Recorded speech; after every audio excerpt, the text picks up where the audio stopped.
বর্তমানে বাজারে যত মিনি ডিসি ইউপিএস পাওয়া যায় এটা হচ্ছে সবার থেকে অ্যাডভান্স। এটার মডেল হচ্ছে POE 432P। দেখেন এখানে এই হচ্ছে এটা মিনি ডিসি ইউপিএস, বাট এটার পোর্ট গুলো দেখেন।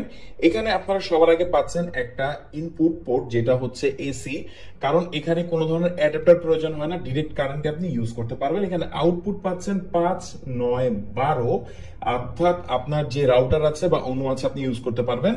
ফর দ্য ফার্স্ট টাইম একটা মিনি ডিসি ইউপিএসে আমরা পাচ্ছি PoE পোর্ট, অর্থাৎ পাওয়ার ওভার ইথারনেট। দেখেন এই ইথারনেট পোর্ট দিয়ে আপনি সর্বোচ্চ 15 ভোল্ট থেকে 24 ভোল্ট পর্যন্ত আউটপুট পাবেন। আপনি সিলেক্টও করতে পারবেন কত ভোল্ট আপনি আউটপুট নেবেন।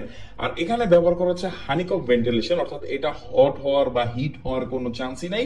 এই পাশে কিন্তু আরো একটা ইউএসবি পোর্ট পাচ্ছি আমরা, যেটা 5 ভোল্টের। আর এখানে আপনি দেখেন এখানে সকল ধরনের ইন্ডিকেশন দেওয়া আছে, একটা পাওয়ার বাটন আছে। তো এর জন্য বুঝতে পারছেন এত এত অপশন থাকছে এটাতে। এটার প্রাইসও হচ্ছে রিজনেবল, সাথে 2টা ডিসি কেবল এবং একটা এসি কেবল পেয়ে যাবেন।